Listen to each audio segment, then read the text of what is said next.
आज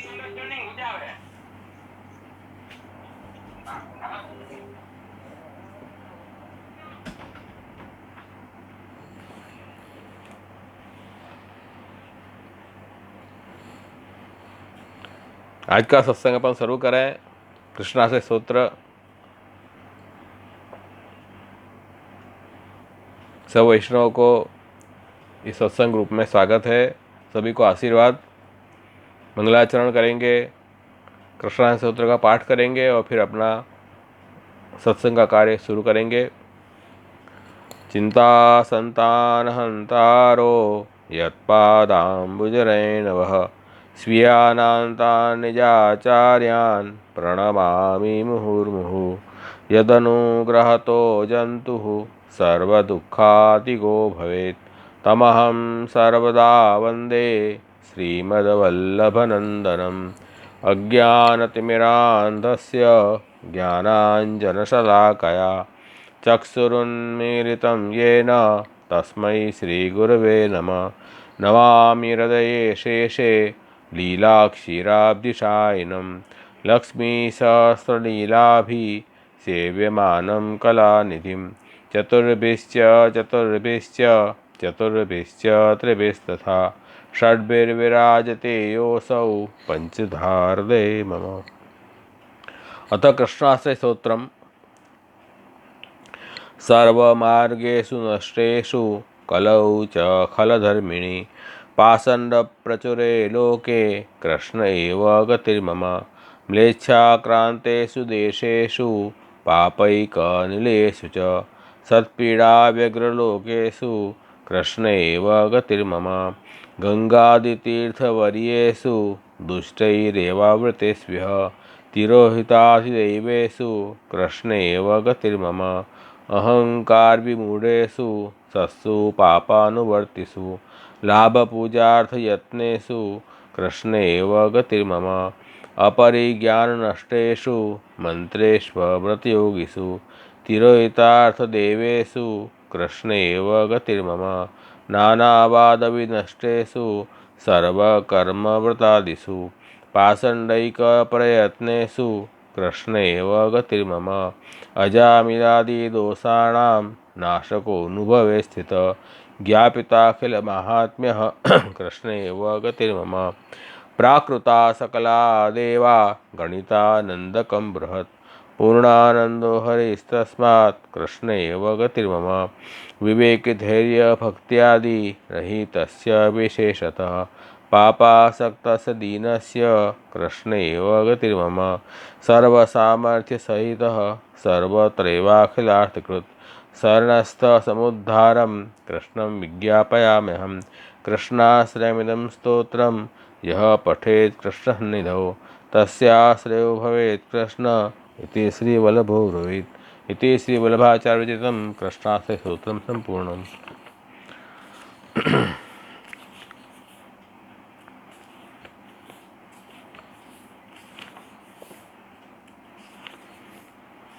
आज अपन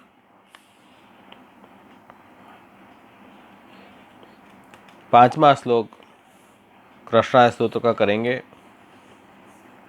4 श्लोक हम देख चुके अभी तक।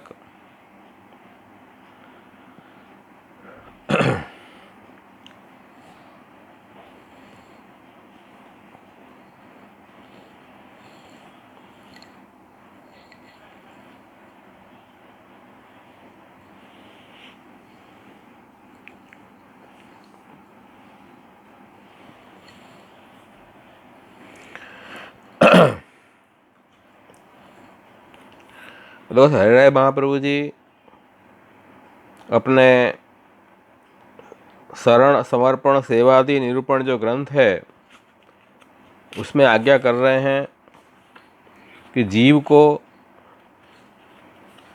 नाम मंत्र गुरु के पास से दीक्षा लेके पुष्टि मार्ग में प्रवेश लेना चाहिए। सबसे पहले ये कार्य करना चाहिए। तत्र आदौ शरणं यातः किम कुर्याद इति च उच्यते शिवदाचार्य मार्गीय गुरुणाम शरणं गतः। पुष्टि मार्ग में सर्वप्रथम जो आने वाला है उस जीव को क्या करना चाहिए, तो वो बताया जा रहा है कि श्री महाप्रभु श्री वल्लभाचार्य जी पुष्टि मार्ग के आचार्य हैं। इसलिए पुष्टि मार्गीय वल्लभ कुल आचार्य द्वारा प्रभु के शरण गया हुआ पुष्टि जीव इस मार्ग में प्रवेश पाकर शरणागत वैष्णव बनता है। श्रीमद आचार्य मार्गीय गुरुणा शरणम गत। श्रीमद आचार्य चरण के जो पुष्टि मार्ग है, उस पुष्टि मार्ग में जो श्री महाप्रभु जी के स्थान पे जो गुरु हैं, जो श्री महाप्रभु जी के आज्ञा से इच्छा से विराज रहे हैं, उनके द्वारा जीव का शरण जाके प्रभु को प्रवेश होता है। अपने यहाँ पुष्टि मार्ग में भक्ति गृहस्थाश्रम में रह के महाप्रभु जी ने बताई है। बीज दाड़े प्रकाश तो ग्रह स्थित्वा सदर्भत अव्यावृतो भजत कृष्ण पूजा शरणादि भी। तो ग्रह का मतलब वहाँ गृहस्थाश्रम है, तो गृहस्थाश्रम में रहकर ही भक्ति मार्ग भक्ति बताई है। संन्यास या त्याग मार्ग का वहाँ व्यावर्तन निषेध किया है पुष्टि मार्ग में।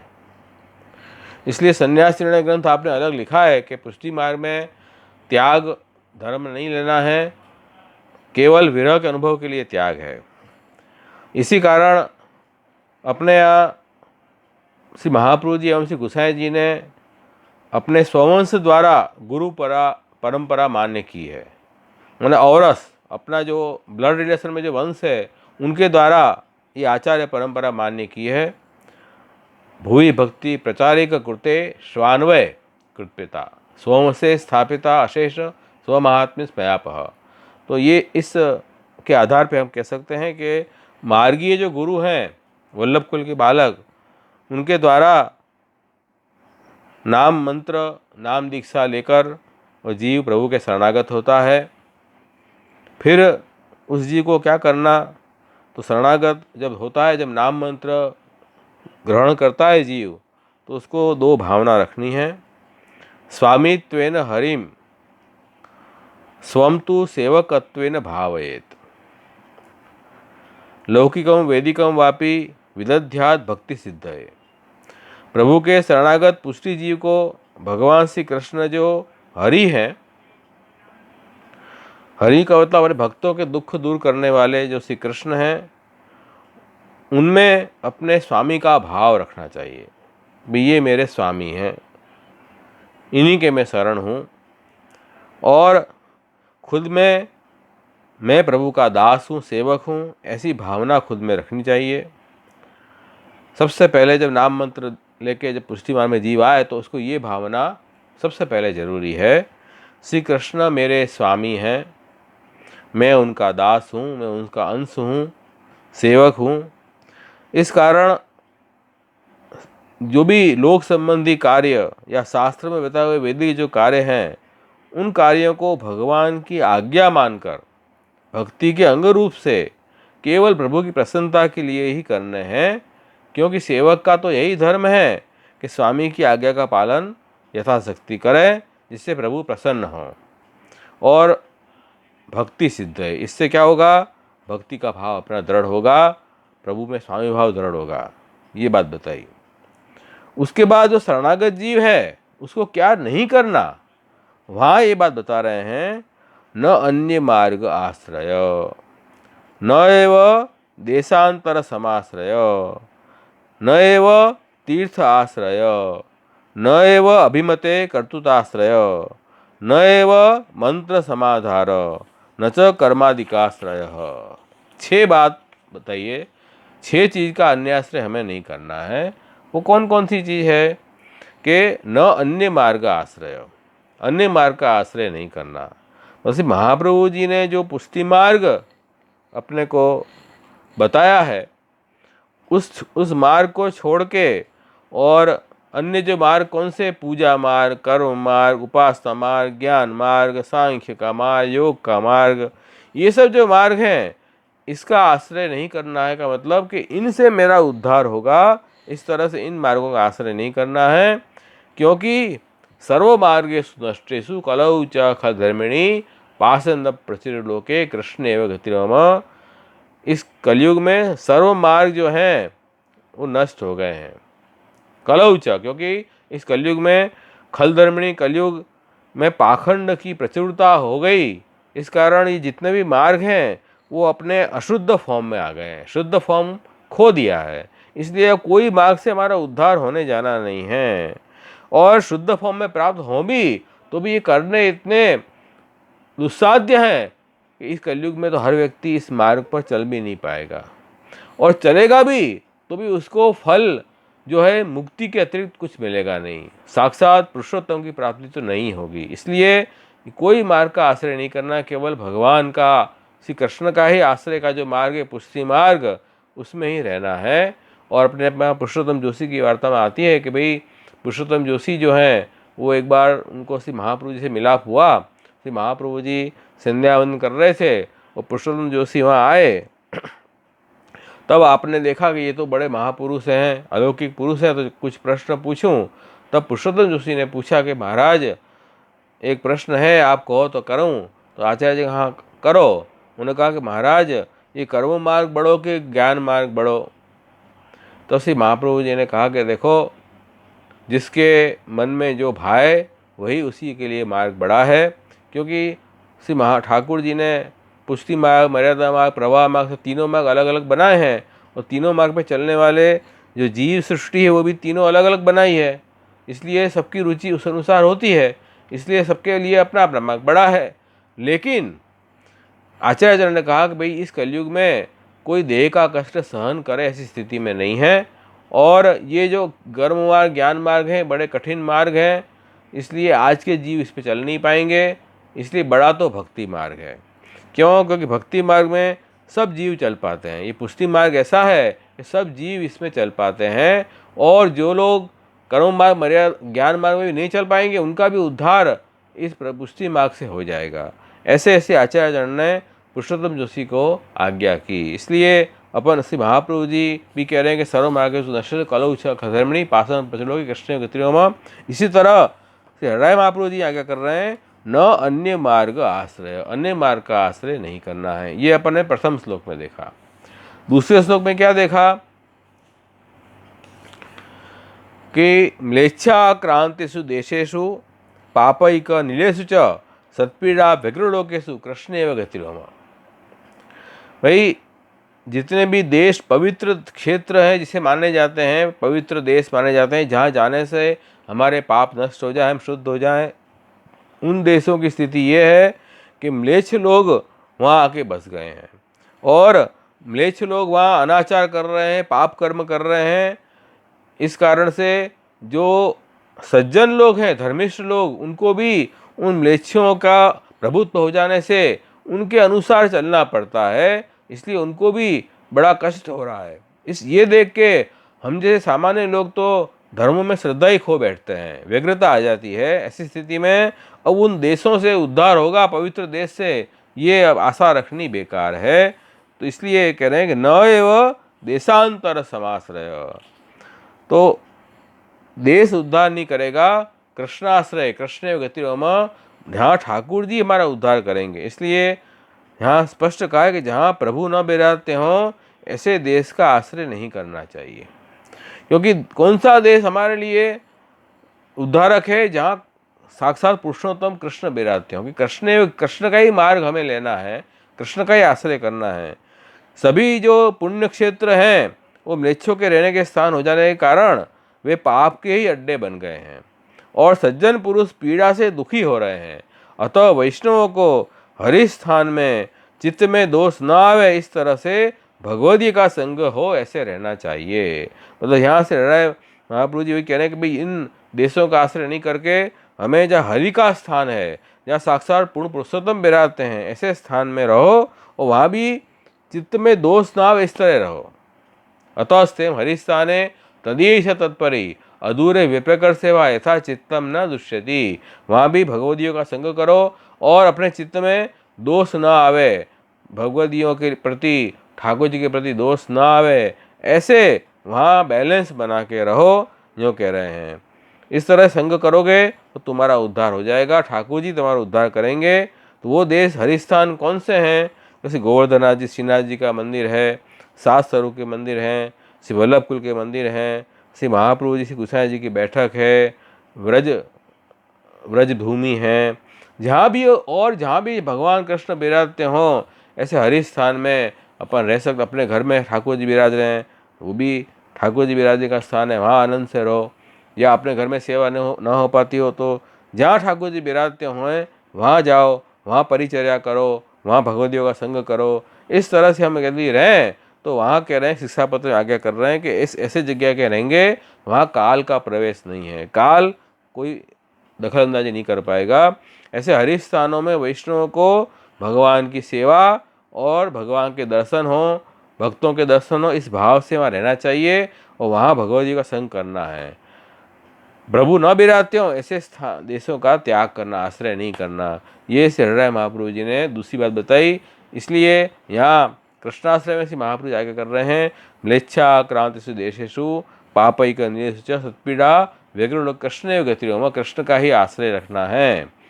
इसके बाद तीसरे श्लोक में जो बात आई कि तीर्थ का आश्रय भी नहीं करना है, तो श्री हरिराय महाप्रभु जी कह रहे हैं, न एव तीर्थ आश्रय गंगादि तीर्थ वर्येषु दुष्टै एव आवृतेष्व्यः तिरोहितादि देवेषु कृष्ण एव गतिरोम। क्योंकि तीर्थ का आश्रय क्यों नहीं करना है कि जो बड़े बड़े सर्वश्रेष्ठ तीर्थ हैं गंगा जी जैसे, वहाँ भी ऐसी स्थिति हो गई है कि वहाँ भी दुष्टों का वास हो गया है। इस कारण पाप कर्म इतने बहुल हो गए हैं कि वहाँ के जो अधिदेव हैं तीर्थ के, वो भी सब तिरोहित हो गए हैं। तीर्थों में शक्ति अब नहीं रही है कि वो उद्धार कर सके। इसलिए यहाँ हरिराय महाप्रभु जी आज्ञा कर रहे हैं कि भगवान का आश्रय छोड़ के तीर्थ का आश्रय तो नहीं करना है। तीर्थ से मेरा कल्याण होगा, तीर्थ सेवन से, इस भाव से तीर्थ का आश्रय नहीं करना है। गंगा जैसे श्रेष्ठ तीर्थों में भी दुष्टों का वास हो जाने से वहाँ के देव भी तिरोहित हो गए हैं, अतः अब तीर्थों में पाप नष्ट करने की शक्ति क्षीण हो गई है। किंतु जब भक्तों को भी तीर्थाटन बताया है, कौन से अर्थ में? भक्ति मार्ग के रूप में। कैसे? कि आंतर भजन विप्रयोग में ठाकुर जी हमारे हृदय में विराज रहे हैं, उनका स्मरण, लीला स्मरण करके और अपन को प्रभु संबंधी क्षेत्र तीर्थ वगैरह में घूमना, ये भी एक प्रकार भक्ति मार्ग का है। इस तरह से तीर्थाटन हम करें तो वहाँ भक्तों का भी संग प्राप्त हो। इस हेतु से अगर भक्त वहाँ जाए तो भक्तों के जाने से वहाँ तीर्थ देवता भी प्रकट होते हैं। तो ये देखो ठाकुर जी उद्धार कर रहे हैं, ये तीर्थ उद्धार नहीं कर पाएगा। तो ये बात भी यहाँ समझो कि जिस पर भगवान कृपा होती है उसी जीव को तीर्थ आश्रय से मुक्ति भी हो सकती है, सभी को मुक्ति नहीं होती। अतः कृष्ण गति, कृष्ण ही हमारा उद्धार करेंगे, ये भाव दृढ़ हमेशा रखना है। और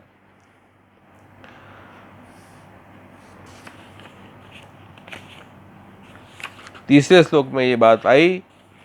चौथे श्लोक में ये अपन ने गए शुक्रवार को किया था, अहंकार विमूढ़ेषु सत्सु पापानुवर्तिषु लाभ पूजार्थ यत्नेषु कृष्ण एव गतिर्मम।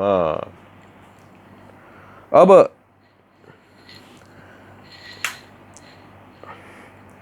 जो धर्म करने वाला व्यक्ति है वो सक्षम हो, प्रबल हो, तो भले ही धर्म के अन्य अंग निर्बल हों, फिर भी वो धर्म का फल प्राप्त कर सकता है, ऐसे भी बताया गया है। तो कि आज कलयुग की ये स्थिति है कि जो कर्म धर्म करने वाले व्यक्ति हैं उनमें भी दोष पाए गए हैं। अहंकार विमूढ़ेषु, अहंकार के कारण विमूढ़ता आ गई है उनमें। जो सत्सु हैं, जो सज्जन व्यक्ति अच्छे माने जाते हैं, उनकी ये स्थिति है, वो भी पाप का अनुसरण करने लग गए हैं। केवल अपने लाभ प्राप्ति के लिए या अपनी ख्याति बढ़े गांव में, इसी कारण वो धार्मिक कार्य, परमार्थ कार्य भी करने लग गए हैं। ऐसी स्थिति में उन ऐसे लोगों का संग करने से भी हमारा उद्धार होने वाला नहीं। हमें तो कृष्ण का ही आश्रय रखना है। इसी बात को श्री हरिराय महाप्रभु जी आगे कर रहे हैं, न एव अभिमते कर्तुताश्रय, मैं कर रहा हूँ, इस प्रकार के भाव से कार्य करने से हमारा कार्य निष्फल हो जाएगा। अभिमान रख, भगवान ही सभी कार्य कराने वाले हैं, एवं करने वाले होने से स्वयं में कर्तापने का अभिमान कर स्वयं का आश्रय कभी नहीं करना है। मिथ्या अभिमानी लोग जो खुद के लाभ पूजा के लिए यत्न करते हैं, पाप करते हैं, भक्तों को तो सदा भगवान का यशोगान ही करते रहना है। खुद की कीर्ति या यश लोक में बढ़े ऐसी इच्छा भक्त कभी नहीं रखते हैं। सदा अपने स्वामी भगवान की कीर्ति बढ़े, उन्हीं का यश लोक में फैले, यही भक्तों की इच्छा होती है। तो ये भाव रखोगे तो कृष्ण का आश्रय दृढ़ हो जाएगा। तो वो बात भी हमने गए बखत देखी थी। आज का अपना श्लोक जो है वो 5वां श्लोक है। अपरिज्ञान नष्टेषु मंत्रेषु अव्रत योगीषु चिरहितार्थ देवेषु कृष्ण एव गतिर्मम। अब देखो यहाँ अपन ये श्लोक, पहले इस श्लोक का अर्थ अपन कर लें। क्या कह रहे हैं? अपरिज्ञान नष्टेषु,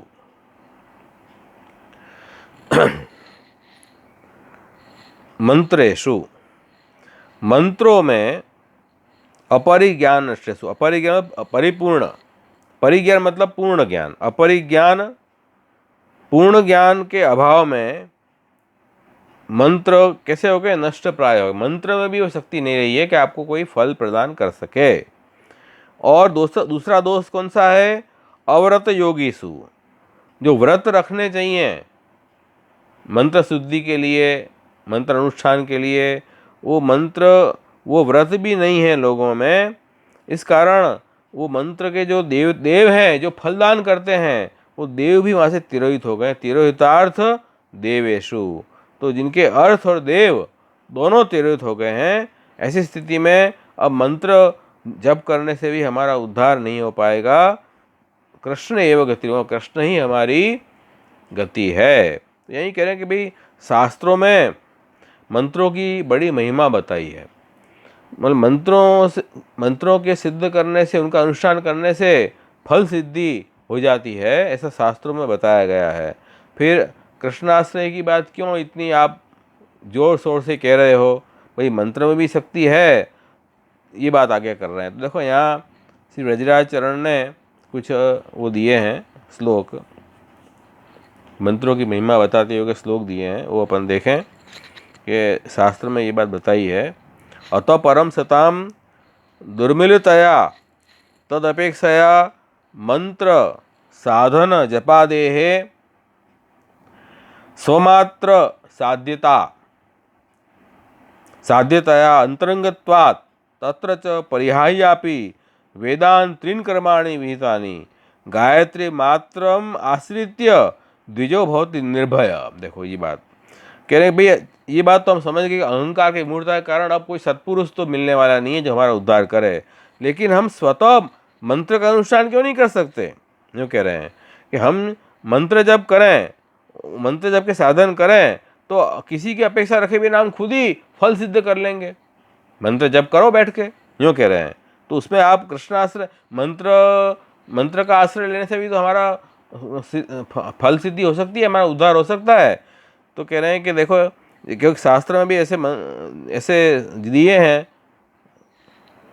श्लोक कि जैसे परिहायापि वेदान तीन वेदों को भी छोड़ दें और कर्माणि विहितानि, शास्त्र में बताए हुए कर्म भी यदि कोई न करे, गायत्री मात्रम आश्रित्य, केवल गायत्री मंत्र का अपन आश्रय रखें, तो वो जो द्विज है, जो गायत्री मंत्र जप कर रहा है, वो निर्भय हो जाता है। कितनी बड़ी बात है, देखो शास्त्र में ही बात बताई है। और भी बात है कि गायत्री हीन वेदास्तु सांगापि च निष्फला, भले ही अंग सहित वेदों का अपन आचरण करें, परंतु गायत्री मंत्र के जप बिना सब निष्फल है। तो मंत्रों का तो इतना महात्म्य शास्त्र में बताया है, आप कह रहे हैं मंत्र का आश्रय नहीं करें, ये कैसे संभव है? ये यहाँ बता रहे हैं। और सर्वेषु वर्णेषु तथा आश्रमेषु नारीषु नानावय जन्मेषु दाता फलानाम अभिवांछितानाम द्राग एव गोपाल मंत्र एष। क्या क्या कर रहे हैं कि समस्त वर्ण आश्रम और स्त्रीजन और नाना वय जन्मभेषु नाना प्रकार के पूर्व जन्म से भयभीत जो व्यक्ति हैं उनको भी मनोवांछित फल देने वाला, रक्षा करने वाला एक गोपाल मंत्र है।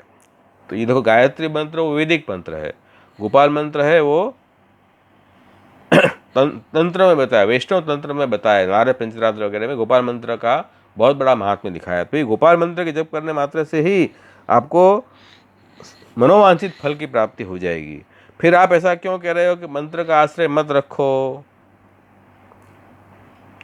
इत्यादि वाक्य ही तत्तद मंत्राणाम तथात्व प्रतितेषु तथात्व भ्रमं वारयितुम तत्रापि कालेन दोष वदन्ति इत्याहु। भाई इस तरह से जो मंत्र का महात्म्य दिखाया है, तो हमें भी ये इच्छा होगी हम भी मंत्र का आश्रय करके हम फल प्राप्त कर लें, तो फिर वही मंत्र का आश्रय करेंगे और ठाकुर जी का आश्रय छूट जाएगा। ऐसी बात हो जाएगी, नहीं हो जाएगी। यहाँ हरे महाप्रभु जी क्या आज्ञा कर रहे हैं कि न एव मंत्र समाधार, मंत्र का आश्रय मत रखो।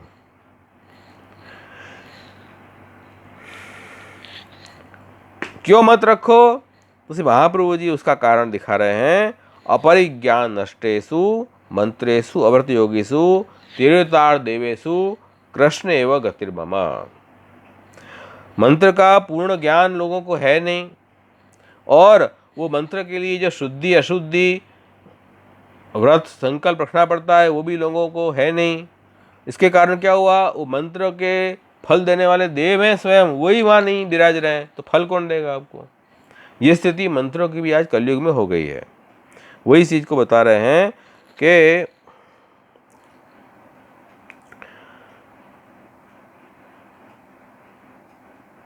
मंत्र का परिज्ञान का मतलब क्या, मंत्र का पूरा ज्ञान का मतलब क्या। तो कह रहे हैं परिज्ञानम नाम गुरु उपसत्यादिना विधान न्यास पाठ अर्थ तात्पर्य विनियोगादीनाम निर्धार तद अभाव अपरिज्ञानम।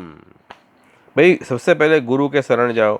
आज गुरु के शरण कोई जाता ही नहीं है, अपने मन से जो मंत्र मन मिल गया जब करने लगते हैं। ऐसे नहीं होता है, गुरु के शरण जाके गुरु के पास से वो मंत्र की दीक्षा लेनी पड़ती है, वो तो कोई लेता ही नहीं है।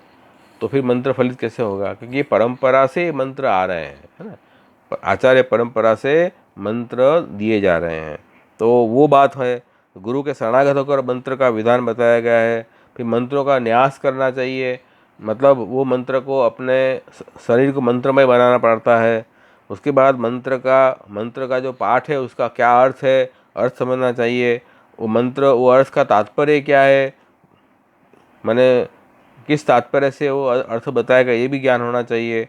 वो मंत्र का विनियोग किस पर्पस के लिए मंत्र का विनियोग करना है, ये भी बताना चाहिए। ये सब बातों का आज लोगों को ज्ञान ही नहीं है, तो परिपूर्ण ज्ञान का अभाव है। इसलिए अपरिज्ञान नष्टेषु, इस कारण अपरिज्ञान है, अपरिज्ञान के कारण मंत्रों का प्रभाव जो है वो नष्ट सा हो गया है। दूसरी बात, और भी एक दोष बताया है, अव्रत योगीसु,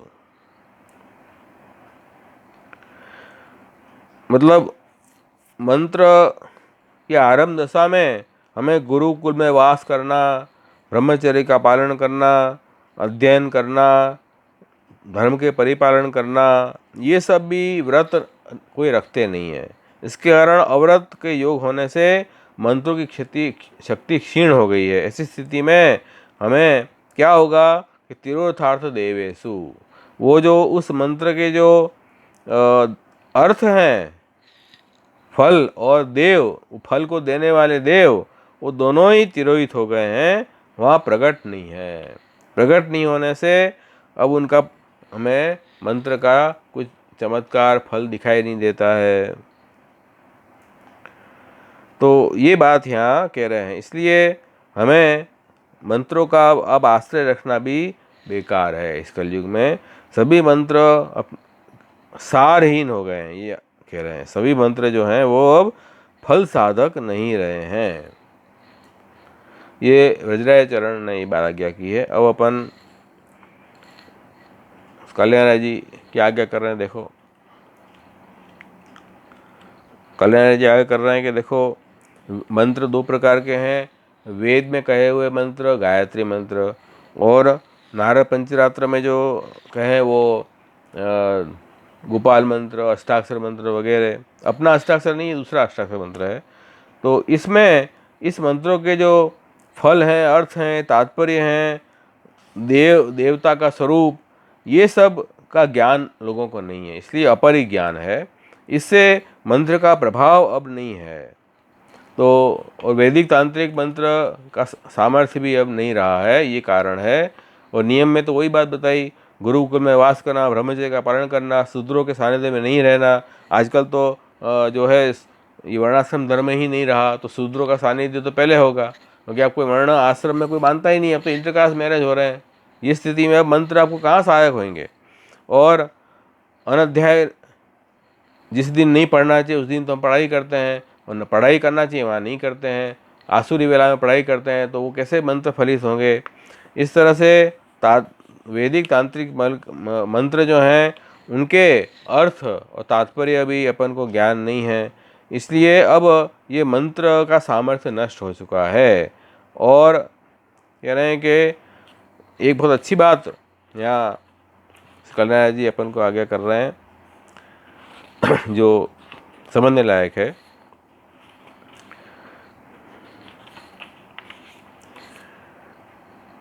भगवद आश्रय तो यश स्मृत्यादि वाक्य ही सैव पूर्णताम याति इति मंत्रणापि साधकत्वात्। देखो ये बहुत सुंदर बात है कि भगवद आश्रय आश्रय रखोगे ना, तो मंत्र में जो अपूर्णता आ रही है ना, वो भी ठाकुर जी पूर्ण कर देंगे, भगवद आश्रय रखोगे तो। वो देखो, ये एक मंत्र है अपने यहाँ बोला, जो भी अपन यज्ञ कर्म करते हैं, मंत्र अनुष्ठान करते हैं, अंत में जाके फिर एक ठाकुर जी का स्मरण करना पड़ता है। उसमें हम ये बोलते हैं,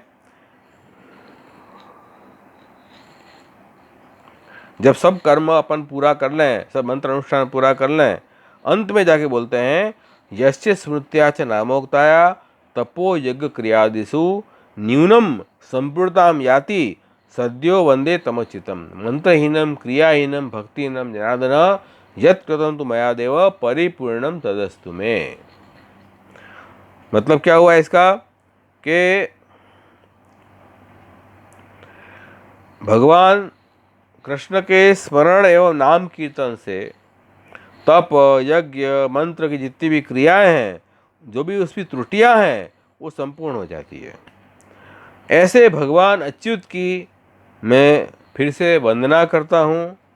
तो हे जनार्दन, मैं कैसा हूँ, मंत्रहीन, क्रियाहीन, भक्तिहीन, लेकिन मैंने जो भी कुछ किया है वो सब आप मेरा पूर्ण करो। देखो, तो ये जो त्रुटियां रह गई हैं, अंत में जब भगवत स्मरण करेंगे अपन भगवत नाम का, तो ये सब त्रुटियां पूर्ण हो जाएगी। इसका मतलब क्या हुआ कि मूल में भगवद आश्रय मुख्य है, ये सब तो केवल व्यापार मात्र हैं। भगवत कृपा से ही सब कुछ सिद्ध होता है, ये सब तो केवल व्यापार है। व्यापार मतलब माध्यम है जिनके द्वारा प्रभु कृपा करते हैं, लेकिन इसमें आस्था नहीं रख के भगवत कृपा के पे आश्रय रखो।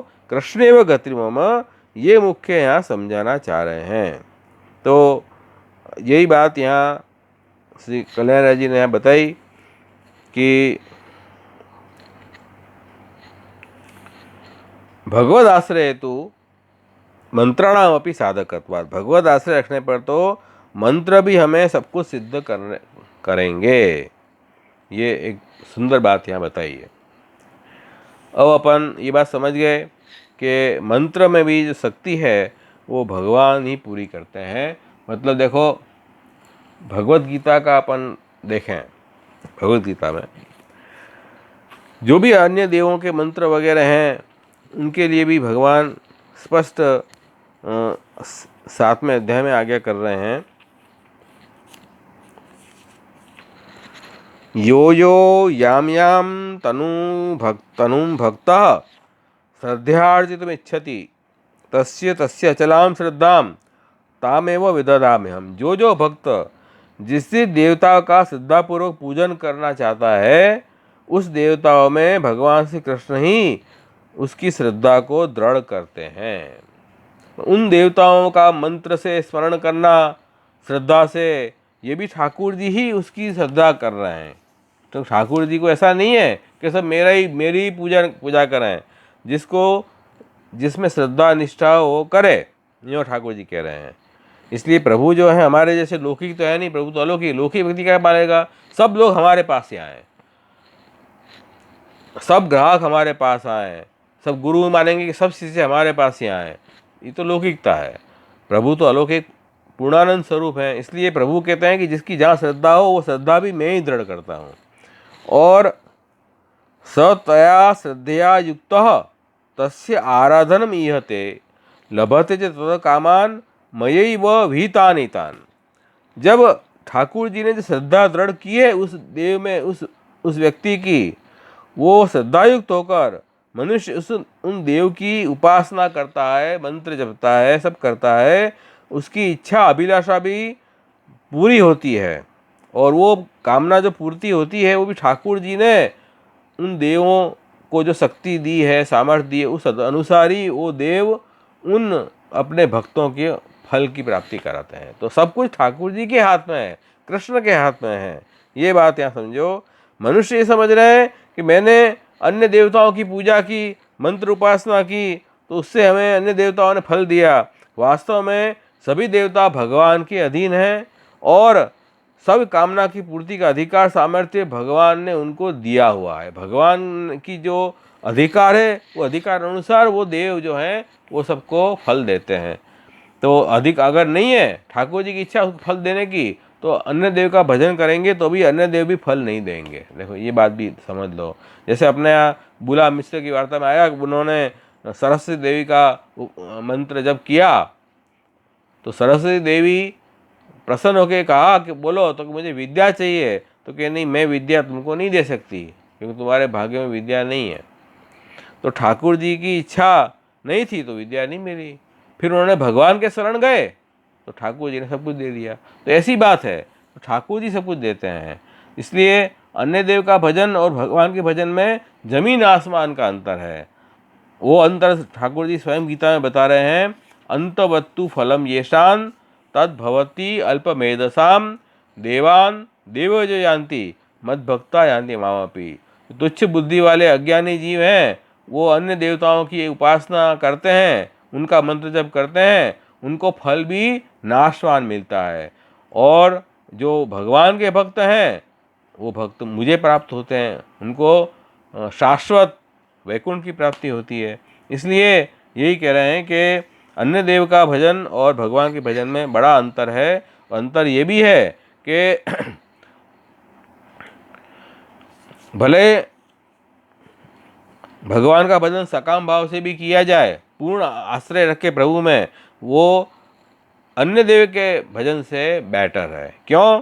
क्योंकि अन्य देव के उपासना जो है उनके हृदय में सांसारिक वस्तुओं की इच्छा होती है, देवताओं की गौणता रहती है। और भगवान के भजन करने वाले भक्त हैं वो प्रभु की प्रधानता रहती है। और वस्तु प्रभु दें या न दें, प्रभु के आश्रय को नहीं छोड़ेंगे। इसलिए कहेंगे भगवान के भक्त की प्रधानता है। निष्काम करे तो ज़्यादा अच्छा है कि सकाम भाव से ही प्रभु का चरण पकड़ रखे तो उसका उद्धार ही होगा। उदारा सर्वैवेति, स्वयं भगवान ये बात करेंगे, सभी उदार हैं। तो इस तरह से ये मंत्र भी प्रभु की इच्छा से ही फलित होते हैं, अपने मन से नहीं होते। तो ये भी एक बात इसमें बताई। और अपन द्वारकेश जी की टीका देखें, उन्होंने भी कुछ अच्छा भाव समझाया है।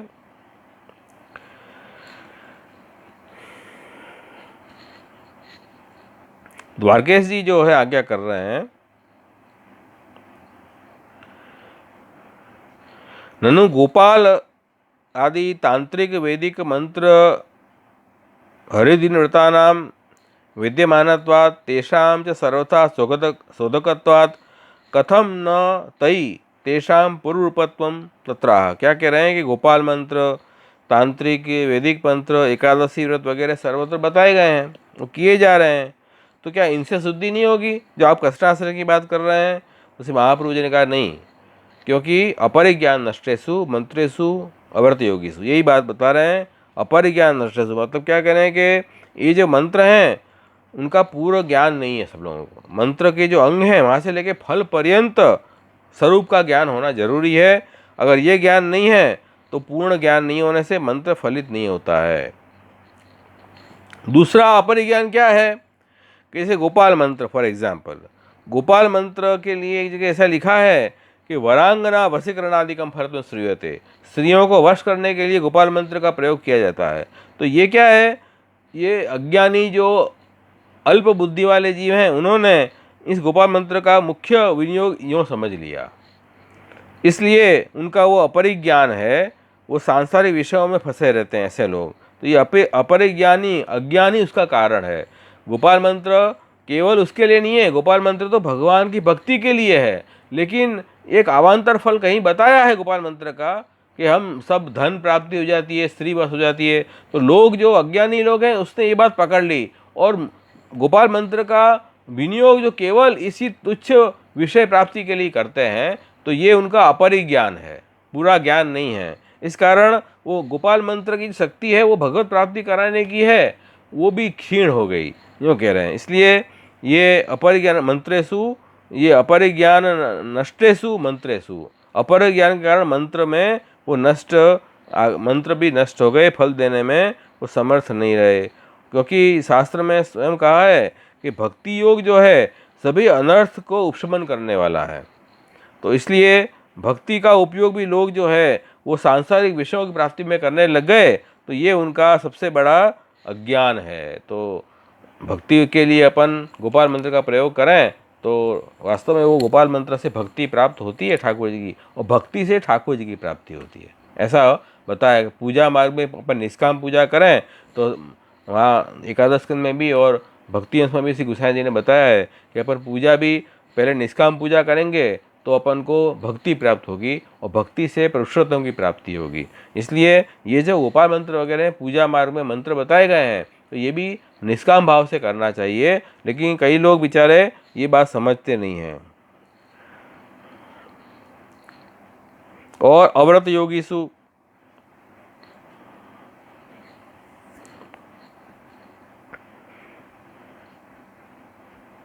व्रत वगैरह भी जो नियम वगैरह बताए हैं वो भी नहीं रखते हैं लोग, शुद्धि अशुद्धि के आचार विचार के नियम और काल की शुद्धि, गुरु के साथ में रहना, ये सब बात जो है वो नहीं रखते हैं।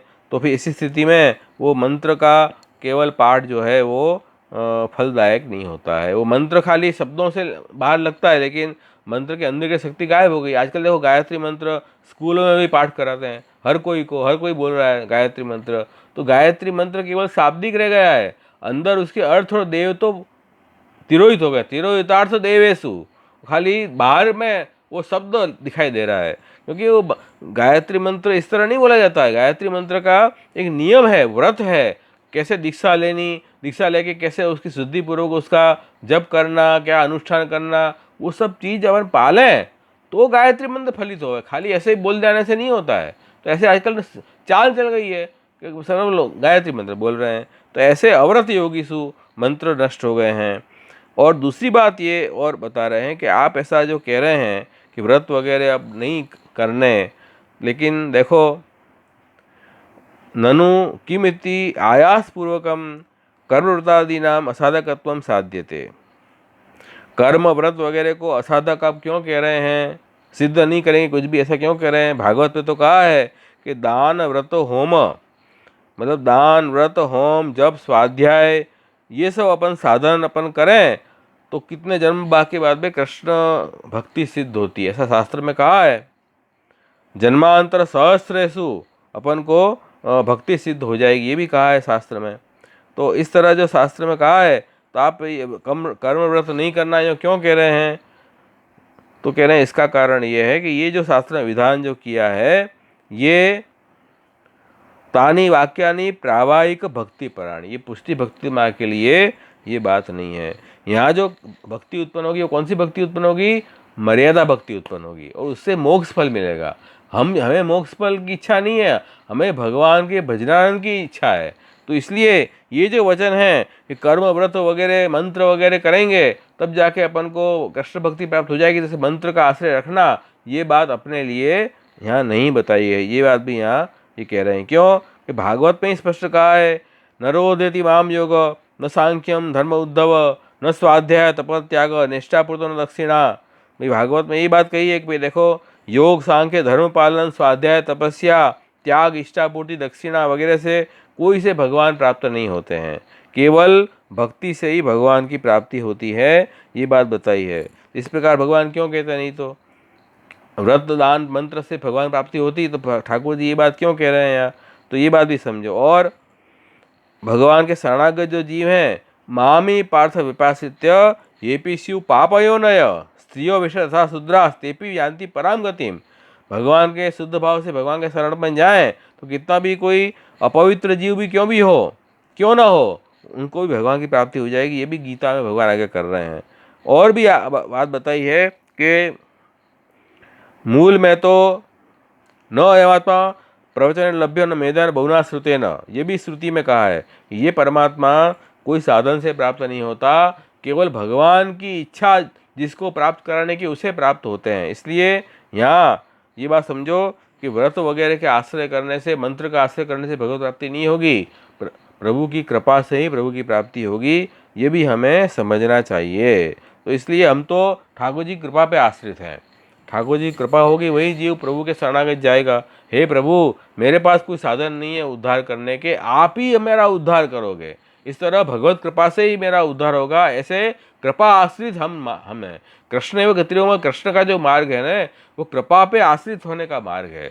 इसलिए हमें प्रभु के आश्रय करना है और साधन का आश्रय नहीं करना है। इसलिए पुष्टि भक्ति में तो ये स्पष्ट बात बताई है कि न रोदति माम योग न सांख्यम धर्म एवच न स्वाध्याय तप त्याग यथा भक्ति मम ऊर्जिता। भगवान की प्राप्ति योग, सांख्य, धर्म, स्वाध्याय, तप, त्याग से प्राप्त नहीं होते, केवल बड़ी हुई सर्वात्म भाव वाली भक्ति से ही भगवान की प्राप्ति होती है। ये भी भागवत में बताया है। और भगवान को प्रसन्न करने के लिए दान, तप वगैरह और मंत्र वगैरह से भगवान प्रसन्न नहीं होते, केवल निष्काम प्रेम से ही भगवान प्रसन्न होते हैं। और तो सब विडम्बना है, मतलब फॉर्मालिटी है, उससे भगवान प्राप्त नहीं होंगे।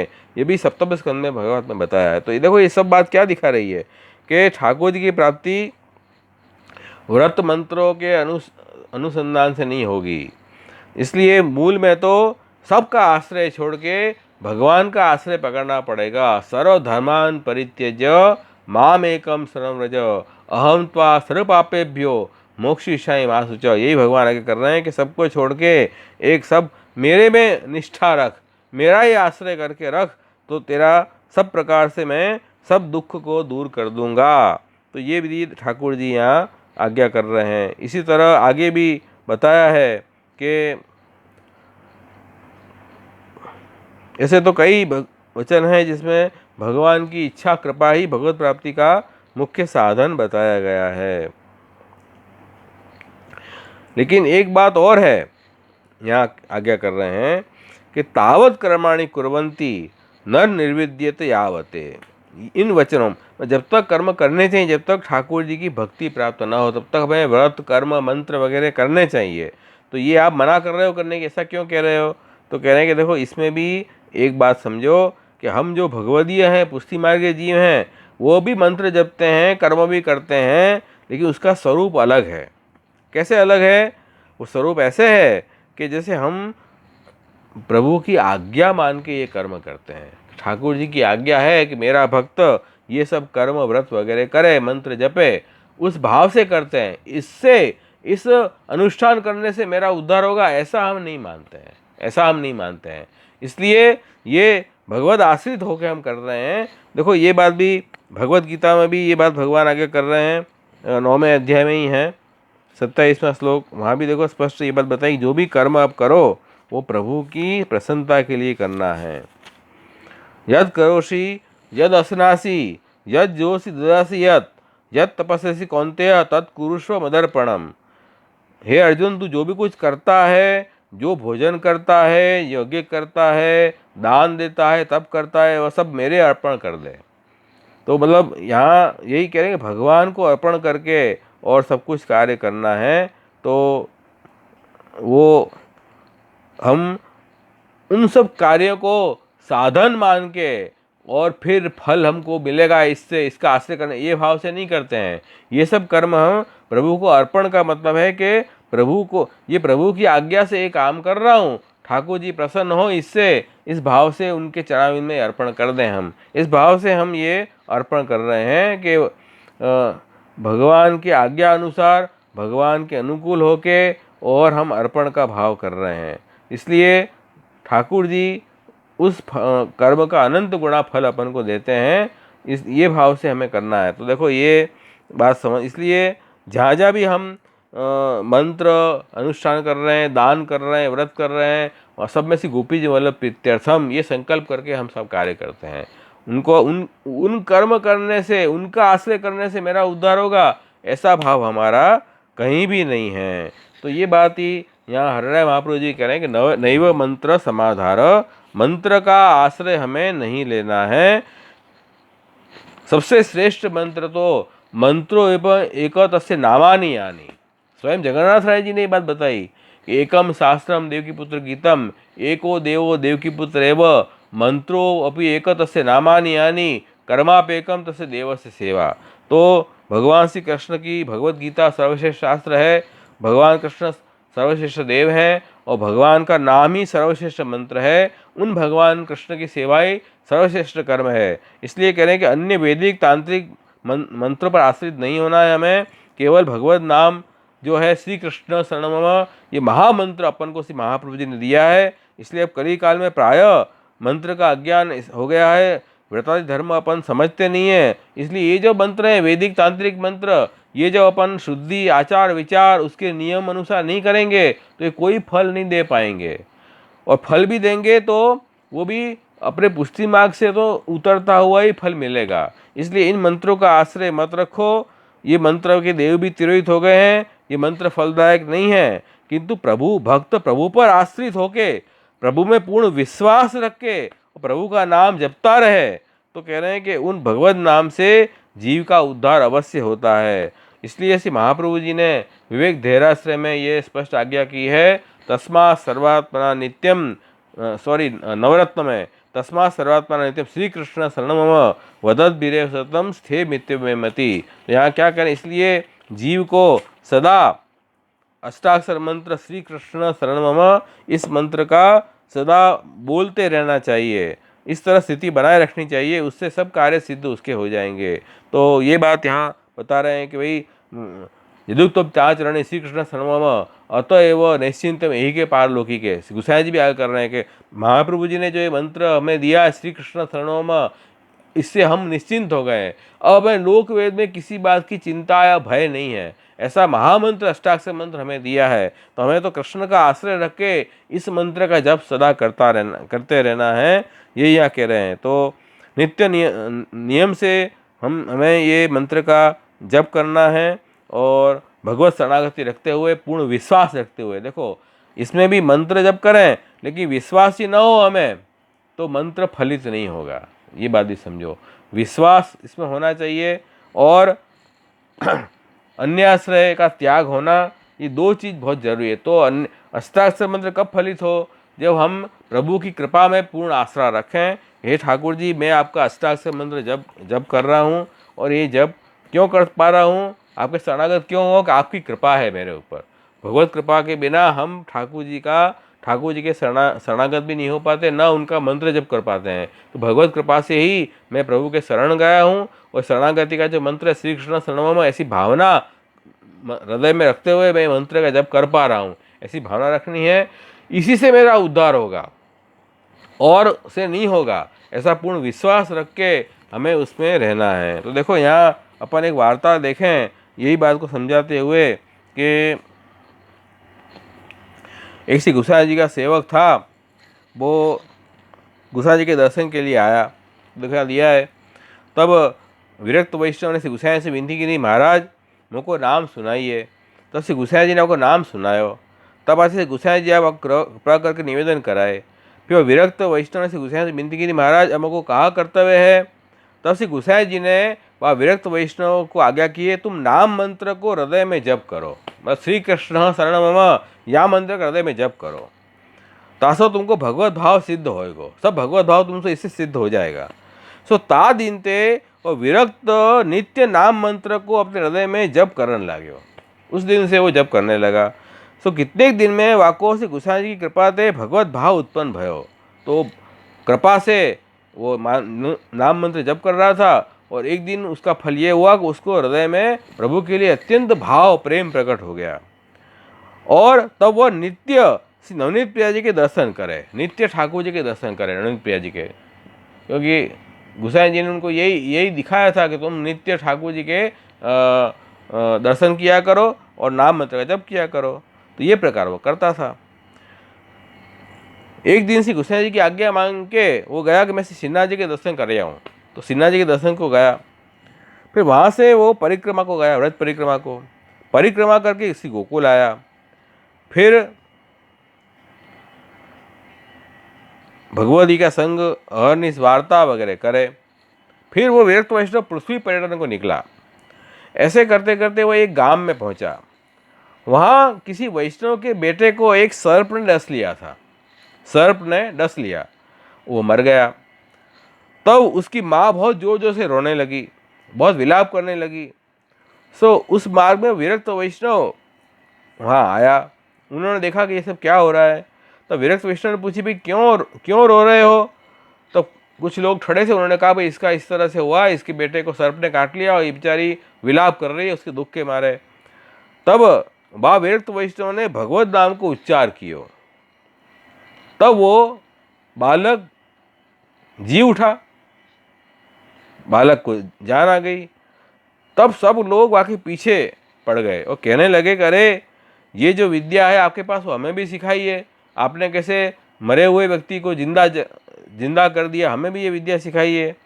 तब विरक्त वैष्णव ने कहो, जो मैं सिखाऊं तो सही, पर तुमको हमारा विश्वास नहीं आएगा। मैं बता दूं लेकिन तुम मेरा विश्वास नहीं करोगे। तब वो सब जने बोले, अरे प्रत्यक्ष हमने चमत्कार देखा है, विश्वास क्यों नहीं करेंगे, जरूर करेंगे विश्वास। तब वह विरक्त वैष्णव ने कहो, जो हम तुमको ये मंत्र सिखावत हैं, सो तुम अहरनिश लियो करो। ये मंत्र रात्र दिन तुम जप किया करो। कौन सा मंत्र है? श्री कृष्ण शरणम मम, अहरनिश ये करते रहियो। तब उन विरक्त वैष्णव से हो जो ये मंत्र तो हम जानत ही हैं। सब वैष्णव बोले, अरे ये मंत्र तो पता है हमको, ये कोई नया सीखने की बात नहीं है, तो हम जानते हैं, हम तो करते भी हैं। दूसरों को ये मंत्र बताओ ना, वो क्यों नहीं बताते हो। तो विरक्त वैष्णव ने कहा, अरे भाई ये अष्टाक्षर मंत्र ही महामंत्र सर्वोपरि मंत्र है। दूसरा मंत्र तुमको इच्छा हो रही है आश्रय करने की, इसीलिए आपको ये मंत्र फल नहीं दे रहा है। बात समझे तुम? अष्टाक्षर महामंत्र है, अष्टाक्षर मंत्र के सब कार्य सिद्ध हो जाते हैं, फिर भी अष्टाक्षर मंत्र हमको फलित क्यों नहीं हो रहा है। हमें ऐसी इच्छा होती है कि हमें कोई दूसरा मंत्र बताए, बीजू कहीं बताओ ने। आ तो हमें करिए छे अष्टाक्षर, बीजू कहीं हो तो बताओ। मतलब के वो अभी अन्य आश्रय की वृत्ति गई नहीं है, महामंत्र में भी पूर्ण विश्वास नहीं हुआ, इसलिए अष्टाक्षर मंत्र फल नहीं दे रहा है। तब ये बात कह के वह विरक्त वैष्णव वहाँ से आगे चलो। तो अहरनिश वो फिरा करता और मंत्र जप किया करता। अंत में जाके उसकी देह छूटी और श्रीनाथ जी के चरणारविंद को वो प्राप्त हुआ। ये बात बताई। तो यहाँ बताया है भाव प्रकाश में हरिराय महाप्रभु जी के, देखो वैष्णव को विश्वास पूर्वक अष्टाक्षर मंत्र को जप करनो, ताते सर्व कार्य की सिद्धि होते है। सब कार्य सिद्ध हो जाएंगे आपके। मन में विश्वास जरूर रखो, विश्वास नहीं है मंत्र फल नहीं देगा। अविश्वास बाधक है, अविश्वास हो न कर्तव्य, सर्वथा बाधक अस्तु सह। इसलिए महाप्रभु जी विद्यास में आज्ञा कर रहे हैं। इसलिए अविश्वास नहीं करना, ये आसुर धर्म है और ये मंत्र फलित नहीं हो। तो हम अपन को देखो, अपन के लिए कोई बहुत बड़े आचार विचार शुद्धि की जरूरत नहीं है। अष्टाक्षर मंत्र बहुत सरल है।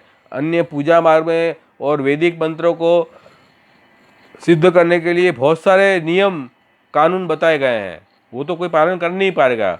अष्टाक्षर मंत्र तो केवल अपन श्री महाप्रभु जी की सानिधि में रख के अष्टाक्षर मंत्र गुरु के पास से लें और शुद्ध विश्वास रख के उसका जप करें तो भी फल देने में सक्षम है। ऐसा ये महामंत्र है। तो इसलिए कृष्ण गतिरो मम तस्मात् सर्वात्मना नित्यम श्री कृष्ण शरणम, ये बात यहाँ समझाई। और इसी बात को समझाने के लिए और भी एक वार्ता है।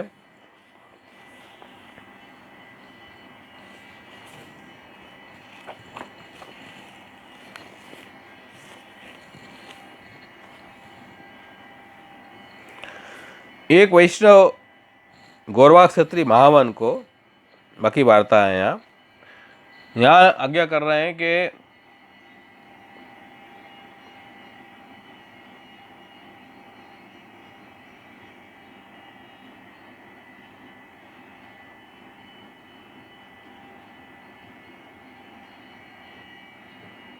कुछ प्रश्न है वो देख रहा हूं मैं।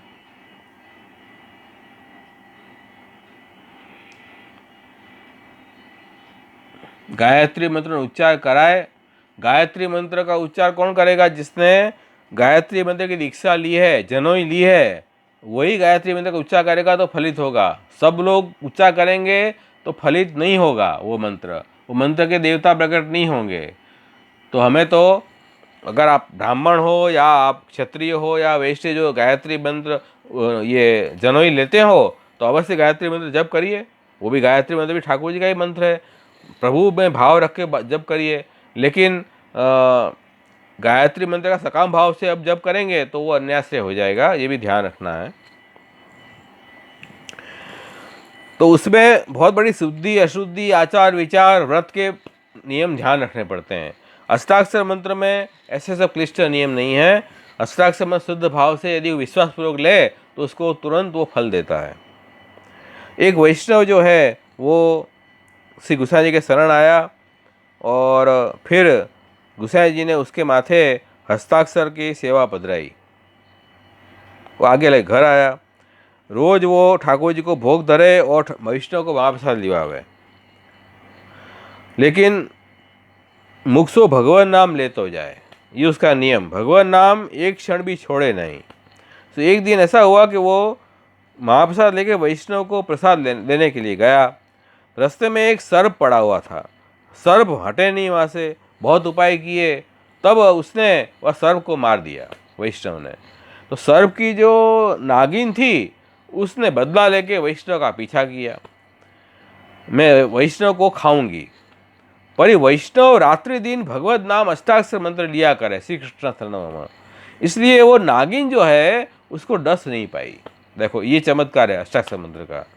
एक दिन वो वैष्णव अवैष्णव से बात करने लगा, तब वह सर्पनी ने अपने मन में विचारो जो अब मेरो दाव है, सो वह सर्पनी ने दूरी के वैष्णव को खायो, तुरंत डस लिया उसको। क्यों? उसने अष्टाक्षर मंत्र का स्मरण छोड़ दिया, अवैष्णव से दुष्संग की बातें करने लगा, वैष्णव मर्यो। तब और गांव के वैष्णव कहने लगे जो ऐसे वैष्णव की मृत्यु ऐसे क्यों भई? तब श्री गोसाई जी आप बिराजे थे, सब वैष्णव भी बैठे थे। एक वैष्णव ने विनती की श्री गोसाई से, महाराज वह फलाने वैष्णव को सर्पणी ने खायो सो मर्यो, तो ऐसो वह वैष्णव હતો ताकि मृत्यु ऐसे क्यों होनी चाहिए? तो श्री गोसाई जी कहें कि जो वाको पूर्व जन्म को वह रहतो, और श्री गोसाई जी दृष्टांत दे कहें जो ये सर्प जो है ना वो काल है। सर्प क्या है? काल, मृत्यु है, अपने पीछे लगी हुई है, किसी को जल्दी किसी को बाद में, हर व्यक्ति मृत्यु के ग्रास बना हुआ है। सो वैष्णव को भगवान नाम छोड़ी के और को बात करत हैं, जिनको काल खात है। तो हम अगर ठाकुर जी का भगवान नाम छोड़ देंगे तो काल हमें आसुर आवेश करा के हमें पतन कराएगा। इसलिए आपने वैष्णव को आज्ञा की नहीं जो अहरनिश भगवान नाम लेनी, जीव हिंसा नहीं करनी, अन्य मेरे का संग नहीं करना, और अहरनिश भगवत नाम लेवें तो काल बाधा न करे। काल किसको प्रतिबंध नहीं करेगा? देखो मृत्यु तो सबकी आएगी, लेकिन भगवदियों की जो मृत्यु है ना वो मृत्यु नहीं है, वो तो एक जात का शयन है। ऐसे भागवत में आया है कि जैसे अपन रात होती है तो हम सब काम छोड़ के और निद्रा शयन करने जाते हैं कि नहीं, ऐसे भगवदीय हैं, वो आराम से सो जाते हैं और दूसरे दिन उठ के फिर भगवत कार्य में लग जाते हैं। उनको काल जन्म मरण की पीड़ा से पीसता नहीं है, लेकिन जो भगवान से बहिर्मुख लोग हैं उनको काल पीसता रहता है जन्म मरण की व्याधि में। तो इसलिए कृष्ण व गतियों में जो है अहरनिश भगवान नाम लेगा, प्राणी मात्र के लिए वैर भावना नहीं रखेगा, दया भाव रखेगा और अन्य मेरे का संग नहीं करेगा, उनको काल कभी बाधा नहीं करेगा। ये इस वार्ता में दिखाया है। तो देखो ये दोनों वार्ता में ये बात है कि ये जो प्रभु का मंत्र है वो बड़ा मंत्र है, और देखो ये जो वैदिक तांत्रिक मंत्र हैं ये कभी कभी विपरीत फल भी कर देते हैं। हो ये भी बात समझो। देखो ये आपको बताऊं मैं कि ये छठे स्कंद में एक कथा आती है।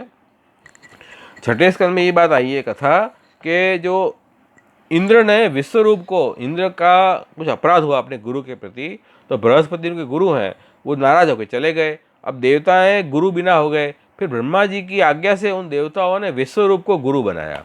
तो विश्वरूप जो है वो उनका जो मौसाल था वो सब दैत्य थे। तो विश्वरूप गुरु तो बने, उनके यज्ञ भी करवाते थे, यज्ञ का एक भाग वो दैत्य को देते थे। ये बात इंद्र को पता चल गई। तो इंद्र ने विश्वरूप की हत्या कर दी। भाई ये तो देवताओं को निर्बल बना रहे हैं और असुरों को सबल बना रहे हैं। तो विश्वरूप को की हत्या कर दी। तब इंद्र को ब्रह्म हत्या लगी। तब ब्रह्म हत्या कैसे छूटी वो भी इसमें दिखाया है, वो आज का विषय नहीं है। आज का विषय ये है कि विश्वरूप जो है उसके पिता से त्वष्टा ने अपने पुत्र के बदला लेने के लिए उन्होंने एक यज्ञ किया, और यज्ञ में ऐसा यज्ञ किया कि जिसमें ऐसा पुत्र मिले कि जो इंद्र का शत्रु हो, इंद्र को मार डाले। तो उन्होंने वो मंत्र दे के उस आहुति दी उस यज्ञ में कि मुझे इंद्र का शत्रु उत्पन्न हो और वो वृद्धि हो उसकी, ऐसा मंत्र वो बोले, इंद्र शत्रु हो। तो वो मंत्र बोले, वो मंत्र से वो मंत्रमय एक उसका पुत्र उत्पन्न होगा जो इंद्र को भविष्य में मारेगा, ऐसी भावना थी उसकी। लेकिन मंत्र बोलते वक्त उच्चारण में कुछ गलती हो गई। वो गलती होने के कारण इंद्र पे भार दे दिया और शत्रु पे भार इतना नहीं आया उच्चारण में। तो क्या हुआ कि इंद्र का शत्रु पैदा तो हुआ वृत्रासुर, लेकिन वृत्रासुर इंद्र को मारने के बजाय इंद्र वृत्रासुर को मार दे, ऐसा शत्रु हो गया वो। तो वो मंत्र उच्चारण बराबर नहीं होने से उसका विपरीत फल हुआ। मतलब जो इच्छा से वो मंत्र अनुष्ठान किया था वो इच्छा से विपरीत फल उनको प्राप्ति हुई। ऐसा मंत्रों में, वैदिक तांत्रिक मंत्र में भी उच्चारण भी ना हो तो फल का दूसरा फल मिल जाता है। इसलिए इसके चक्कर में नहीं पड़ना। अपन को तो अष्टाक्षर मंत्र ऐसा सी महापुरुष ने सुंदर दिया है, इसका मंत्र जब करते रहो, मंत्र का उच्चारण भी नहीं होगा अच्छी तरह से तो भी वो फलदायक है। यहाँ ऐसे कानून नियम नहीं है। यहाँ तो भाव शुद्ध है, प्रभु में पूर्ण विश्वास है, अन्याश्रय का त्याग है, तो ये श्री कृष्ण शरण मम ये मंत्र भी उसको फलित हो जाएगा, ये बात समझ लो। और ये इसका अपने यहाँ वार्ता भी आती है। श्री गोसाई जी ने एक वैष्णव को ये अष्टाक्षर मंत्र की दीक्षा दी, तो वैष्णव जो है अष्टाक्षर मंत्र का उच्चारण नहीं कर पा रही थी। तो श्री गोसाई जी ने कहा कि तुझे मेरा नाम आता है श्री विट्ठल, तो क्या आपका नाम तो आता है, मेरा नाम बोलना ना, इससे भी तेरा उद्धार हो जाएगा। तो केवल श्री गोसाई जी का नाम श्री विट्ठल नाम जप करती थी, उससे भी उसका कल्याण हो गया। तो देखो ये पुष्टि मार्ग इतना सरल मार्ग है। कृष्ण का आश्रय शुद्ध भाव से जीव रखे, सब कार्य सिद्ध हो जाए उसके, ये बात समझो। इसलिए महाप्रभु जी कह रहे हैं कि अपरिज्ञान नष्टेषु मंत्रेषु अव्रत योगेषु तीव्रता देवेशु कृष्ण गतिर्मम। कृष्ण का ही आश्रय रखो, कृष्ण के जो नाम है वही श्रेष्ठ सर्वश्रेष्ठ मंत्र है हमारे लिए। तो इसलिए नाम रत्नाख्य स्तोत्र और सर्वोत्तम स्तोत्र, श्री पुरुषोत्तम सहस्रनाम स्तोत्र, ये सब में भगवान के ही नाम है, उनका नाम का उच्चारण करो। कुछ नहीं आवे तो श्री कृष्ण शरणम मम, ये मंत्र से ही सब कुछ सिद्ध हो जाएगा। ऐसा सुंदर पुष्टि मार्ग कृष्ण गतिर्मम, ये अपना कृष्णाश्रय में आज अपने ये श्लोक देखा। तो ये बहुत सुंदर सरल मार्ग है, कोई चक्कर में पड़ने की जरूरत नहीं है। ऐसा महाप्रभु जी ने हमें ये मार्ग बताया है।